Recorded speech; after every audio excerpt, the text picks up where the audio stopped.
Desde la antigüedad, los relatos acerca de la presencia de misteriosos ejércitos de muertos en la oscuridad de la noche han ocupado un importante lugar en el imaginario colectivo de muchos pueblos, no solo en Europa, sino también en el resto del mundo. En este sentido, los testimonios relativos a las actividades de estos grupos de difuntos o espíritus desencarnados han conmovido, sorprendido, aterrorizado e influido a lo largo de los años a los integrantes de diferentes culturas y en sus tradiciones.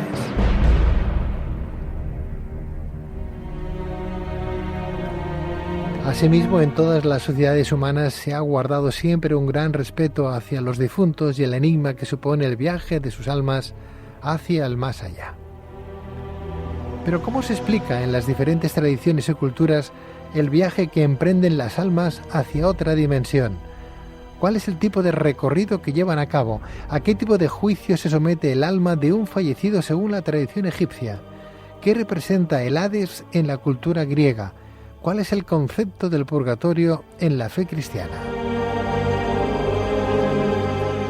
Para responder a estas y otras cuestiones tenemos con nosotros al profesor José Luis Cordero López, doctor en Ciencias Políticas y Sociología, especializado en Antropología Social por la Universidad Complutense de Madrid y autor de Ejército de Muertos y Viajes al Otro Lado, de bookserit.com.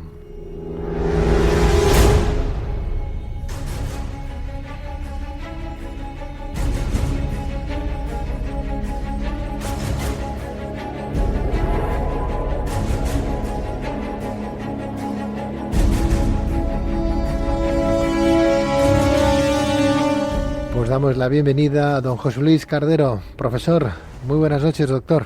Muy buenas noches, Pedro, ¿qué tal estamos? Encantado de saludarte, doctor Cardero. Gracias por estar con nosotros en Luces en la Oscuridad. Gracias. Bueno, entiendo yo que el haber hecho Ejército de Muertos y Viajes al Otro Lado te ha supuesto un trabajo importante porque has tenido que buscar e informarte de muchísimas culturas, de muchas tradiciones que hay en el mundo, porque mira que hay culturas y religiones que hablan del más allá, de las almas y de ese tránsito. Bueno, todas las culturas en realidad, todas las culturas conocidas hablan de este tránsito, de este paso al más allá, ¿no? Nosotros, claro, los europeos estamos un poco acostumbrados a tratar con las otras culturas desde un punto de vista de superioridad, desde un punto de vista, digamos, un poco exclusivo, ¿no? Sin embargo, en todas las culturas existe prácticamente la misma preocupación, primero por lo que ocurre en el momento de la muerte, qué tipo de proceso se produce en la separación de esa especie de espíritu vital que parece animar al cuerpo y que de repente desaparece y deja un cadáver frío, yerto, que poco a poco se va empezando a descomponer y va empezando a sufrir una serie de transformaciones. Y todo esto ha llamado la atención al hombre, al ser humano, desde los tiempos más remotos, me imagino yo. Tenemos pruebas en arqueología, tenemos pruebas incluso en ciencias como la paleontología, de que los cuerpos muertos siempre fueron objeto de un especial tratamiento por los supervivientes, ¿no? Es decir, cuando una persona se moría, yo me imagino que hace 10 o 15.000 años las circunstancias de la vida eran mucho más duras que las nuestras, y entonces era muy frecuente que los seres humanos no viviesen demasiado, ¿no? Porque estaban expuestos a multitud de problemas, a multitud de peligros. En fin, en cualquier caso, este tránsito desde la vida que conocemos hasta algo que no sabemos exactamente qué es, yo creo que ha impresionado a la humanidad siempre, ¿no? La prueba la tenemos en esos huesos tratados con ocre rojo, que pueden tener incluso hasta 60.000 años de antigüedad, o en esos cadáveres que están rodeados de huesos de otros animales, de calaveras, de bisontes o de colmillos de elefantes. Es decir, que se nota como una especie de tratamiento especial, aunque esos huesos ya no nos puedan decir mucho más, que efectivamente ese tránsito ha sido siempre muy impresionante para los seres humanos y ha sido tratado siempre en todas las culturas, ¿no? Por eso yo en este libro no hablo absolutamente de todo porque sería imposible, habría que escribir casi un tratado enciclopédico. Sí. De hecho ya lo hay escrito en muchos casos, pero sí he procurado coger ejemplos, digamos, más próximos a nosotros y un poco más lejanos también de esta preocupación por la muerte, ¿no? Uh-huh. José Luis, tú eres doctor en Ciencias Políticas y Sociología y además especializado en Antropología Social por la Universidad Complutense de Madrid. Entiendo yo que bajo tu tesitura como doctor, como profesor, ¿no?, como académico, como un literato que nos explica un trabajo que habla un poco también de nuestros miedos, ¿no? Porque sí, desde el punto de vista de lo sociológico, que tú eres doctor en ello, ¿no? ¿Por qué le tenemos tanto miedo a la muerte? ¿Porque la desconocemos? ¿Por qué hablamos tanto de ese tránsito o incluso de algo que no percibimos del alma o de Dios mismo, ¿no?, que nunca hemos visto y sin embargo tenemos el credo de que tiene que haber algo por encima nuestro, que está por encima del bien y del mal, que nos ha creado? ¿Y si todo fuera una falacia? ¿Qué pasaría? Pues, hombre, lo que pasaría posiblemente es que el ser humano se vería enfrentado a una gran soledad, a un gran abismo, ¿no? De hecho, muchos de los aspectos que tiene la propia psicología humana, aspectos que han sido estudiados pues por científicos tan importantes como Sigmund Freud o el propio Carl Gustav Jung, ¿no?, que fue su discípulo, esos estudios que nos hablan de la psicología profunda, es decir, de aquello que hay en el interior de nuestra mente, por debajo de todos esos prejuicios y por debajo de todo ese barniz que la civilización o que la cultura intenta darle, todo eso siempre hace referencia a algo oscuro, a algo un tanto, no diría yo siniestro en el sentido estricto de la palabra, pero sí un tanto inquietante, ¿no?, podríamos decirlo. Y claro, la cultura humana, que es de momento la única que conocemos en el universo, está fundamentalmente diseñada para combatir este tipo de miedo, ¿no?, para dar algún tipo de respuesta a esto. No solamente respuesta religiosa, sino respuesta de tipo social, respuesta de tipo económico. Muchas de nuestras actividades de hoy, que nosotros creemos tan evolucionadas y tan desarrolladas, tienen su base en estos comportamientos de hace 10, 15 o 20.000 años, ¿no? Entonces, claro, el problema está en que, ¿qué ocurriría si el ser humano se queda solo ante este terrible peligro? Bueno, pues ocurriría lo que lleva ocurriendo prácticamente desde los principios de los tiempos, ¿no?, que el ser humano responde con estos tratamientos de los cuerpos muertos, con estas leyendas, con estas historias, con estas visiones, con estas preocupaciones que llenan todas las tradiciones y todas las culturas que conocemos. O sea que de alguna manera cualquier forma o pensamiento de vida, credo, religión, etcétera, etcétera, no deja de ser o no deja de tener tildes de una necesidad que el ser humano ha tenido o ha necesitado creer en algo pues para seguir existiendo. No, vamos, no me cabe duda, ese es el origen de la cultura, sin duda alguna. Es decir, que lo que pasa es que, claro, la cultura es un instrumento muy complejo, un instrumento que se va perfeccionando, que se va complicando a medida que se va produciendo, a medida que va interaccionando con otras culturas, que se va hibridando con ellas, que se va cosiendo, por decirlo así, a lo largo del espacio-tiempo, pero no cabe duda que es una respuesta que el ser humano tiene ante lo que está más allá de esas pequeñas fronteras. Yo no sé si sería posible que nos fijásemos, pero todos nosotros tendemos a crear a nuestro alrededor como una especie de círculo, círculo hecho de tabús, hecho de arquetipos, hecho de leyendas, hecho de costumbres, no tanto para aislarnos de los demás, sino para definir nuestro espacio dentro de ese universo, ¿no? Y no cabe duda que la cultura de la muerte, que desde luego es un aspecto importantísimo de nuestra propia vida, un aspecto inseparable de nuestra propia vida, obedece mucho a este tipo de conformaciones. O sea que el ser humano necesita creer en algo más para su propia supervivencia. Hombre, indudablemente. De hecho, todas las culturas que nosotros podamos analizar desde cualquier punto de vista están construidas precisamente para dar ese tipo de respuesta. Uh-huh. Si te pregunto por el alma, ¿qué me dirías entonces, doctor? Pues mira, evidentemente, con independencia de que haya mucha gente que piense de una manera distinta o que no cree en ello, lo que no cabe duda es que hay muchísimos millones de personas, que los hay y que los ha habido, y pues seguramente los habrá, que sí creen en que hay como una especie de hálito que acompaña al cuerpo vivo durante su vida, durante su transcurso por este mundo, y que en un momento dado, por algún tipo de accidente, por alguna razón o por lo que sea, lo abandona, ¿no? Entonces, a eso le podemos llamar espíritu vital, le podemos llamar alma, le podemos llamar espíritu. De hecho, cada cultura le llama de una forma distinta, ¿no? Eso, una vez que salga del cuerpo, que se separe del cuerpo, se transforma en otra cosa, se transforma, por ejemplo, en el espíritu de los ancestros, en culturas mucho más antiguas que la nuestra, se transforma en una divinidad, o se transforma en un semihéroe o un semidios que emprende un camino, que emprende un viaje, porque hay una cosa importante, cuando se produce esta separación de esos dos componentes, el componente material y el componente espiritual o aéreo, como queramos llamarle, siempre se impone el criterio de un viaje. Es decir, eso implica el comienzo de un viaje hacia otro sitio. Es decir, no solamente hay una separación de nuestros dos principios, por decirlo de alguna manera, sino que eso supone que uno de ellos, o quizás los dos, habrán de emprender un viaje hacia otro mundo. Entonces, esto es una creencia universal que se está expresada de muchas formas, de muchas maneras, pero no cabe duda que es así, ¿no? Está claramente apuntada en todas las culturas conocidas, antiguas y modernas, ¿no?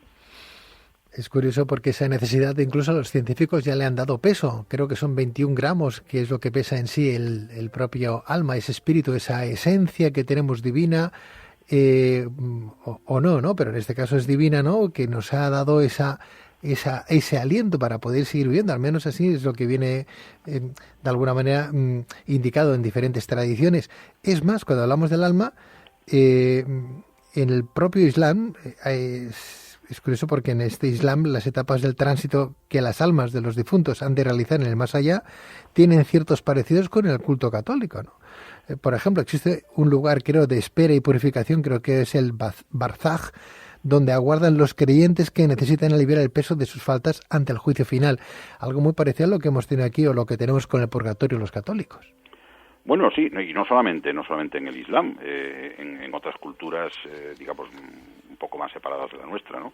Por ejemplo, alguna cultura de Nueva Guinea o alguna cultura de las islas del Pacífico, ya por no hablar del Antiguo Egipto, etcétera, existe también este proceso. Es decir, que el proceso de separación entre el alma y el cuerpo implica, primero, un viaje, la necesidad, como comentaba antes, la necesidad de un traslado a otro mundo, a otro espacio de la realidad, y también implica, en algunos casos, como una especie de espera, ¿no? Una especie de intervalo en el cual esa alma no solamente ha de purificarse de los pecados, porque el concepto de pecado es un concepto mucho más reciente, mucho más moderno, sino que habrá de adaptarse a la nueva situación, ¿no? Es decir, todo ese proceso de adaptación que posteriormente se complica ya muchísimo desde el punto de vista cuando las religiones se hacen mucho más complejas y tal, pues, pero en un principio es así, es sencillamente la necesidad de un tránsito y la necesidad de una espera ante un umbral, ¿no? Entonces, los que puedan pronunciar la palabra mágica o puedan identificarse ante ese gran portero que está allí esperando, pues podrán pasar al otro lado, al otro ámbito, y los que no, pues tendrán que esperar a que su espíritu madure de alguna manera. Hay una cosa importante, y es que tanto en el Islam como en las primeras etapas del cristianismo, esa espera no suponía, en primer lugar, no suponía ningún castigo. Por ejemplo, en el judaísmo no hay ningún castigo especial para los pecadores, ¿no? Es decir, esa es una situación que puede dilatarse en el tiempo durante muchísimo tiempo, pero termina siempre, ¿no? Con una reunión con el espíritu que ha creado a ese alma. Y es curioso porque esto implica también la naturaleza de un umbral, de una puerta por la que es necesario atravesar, y que es curioso que también está recogida en muchas, por lo menos en una gran mayoría de las tradiciones de las que estamos hablando, ¿no? Es más, antes hablabas de Egipto, ¿no? Y el dios Anubis, por ejemplo, conduce el alma hasta la sala de las dos Mat. En el libro, por ejemplo, de los muertos se detallan las distintas etapas por las que el alma ha de pasar para cumplir el objetivo de ser admitida en el barco del sol y acompañar a este en su camino hasta el paraíso. Y tras el pasaje, el dios Tot va escribiendo el veredicto, ¿no? Es como si estuvieran calcadas todas las creencias de alguna manera, cada una con su idiosincrasia tan particular, ¿no, profesor? Sí. Bueno, además es que, por ejemplo, en nuestra propia creencia cristiana o religión cristiana, tenemos, por ejemplo, a un arcángel, concretamente, me parece que es el arcángel San Miguel, que es el que pesa a las almas. De hecho, así está representado en multitud de frontones románicos y góticos ante las catedrales de toda Europa y las iglesias de toda Europa, pesa a las almas, es decir, que averigua si el alma tiene su peso adecuado para superar el juicio, y anota también en un libro que guarda él, los problemas que tiene el alma o que puede tener el alma para pasar ese juicio, ¿no? Es decir, que como ves, este tipo de procesos que implican siempre una parada ante una puerta, una detención más o menos dilatada, con un juicio en algunos casos, en otros quizás el juicio no es tan evidente. Es decir, que todo esto se transmite de las religiones más antiguas a las religiones más recientes. Sí, ya lo decimos nosotros en este programa, José Luis, que hay que cuidar el alma, que hay que ponerla bien, ponerla lustrosa para que luego cuando nos pesen vayamos ya directamente al cielo. Sí, bueno, siempre habrá alguna parada intermedia. Siempre. Lo requiere no solamente la tradición, sino lo requiere también el propio espíritu, que ha de adaptarse. Date cuenta que el cambio es un cambio muy brusco, ¿no?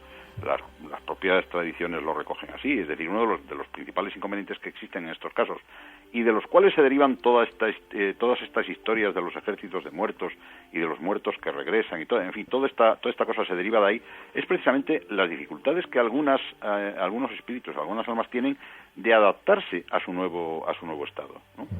Es decir, que eso es una cosa importante en la que creo que habría que reflexionar también. Hacía yo ese pequeño voto reflexivo, José Luis, hablando de la gente que se nos va y uno recuerda las fiestas, ¿no?, con todo lo entrañable que tienen ellas mismas, ¿no?